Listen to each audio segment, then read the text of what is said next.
Hello，大家好，我係麥兆峰，我係一個動畫導演。我用咗 Wacom 版23年，基本上我曾經創作過嘅範圍咧，譬如漫畫啊或者動畫咧，我都係需要 Wacom 版去完成。我喜歡用版係因為由初代嘅版開始用到依家，係一個習慣嚟。我對上用嘅 Wacom 版型號係上一代嘅 Intuos Pro 2018年嘅版本，相距差唔多7年啦，終於見到新版本嘅 Intuos Pro 推出。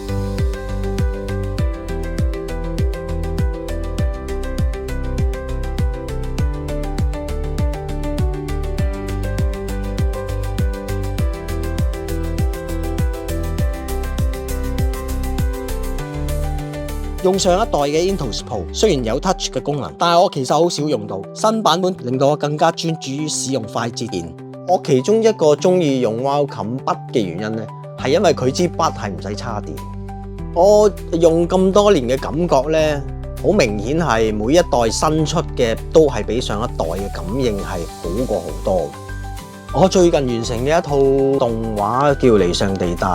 咁個製作過程基本上我自己主要都係用 Wacom 版啦，另外幫手做上色啊或者其他工作上所採用嘅設備，其實都係大部分都係 Wacom 版。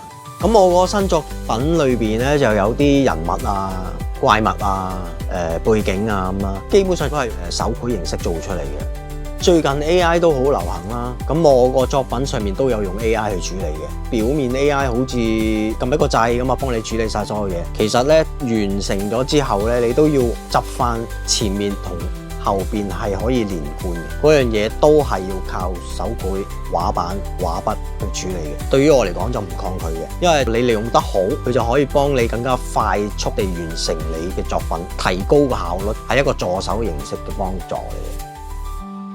動畫創作係艱難嘅，但係始終都係做緊自己中意嘅嘢，我係會行落去嘅。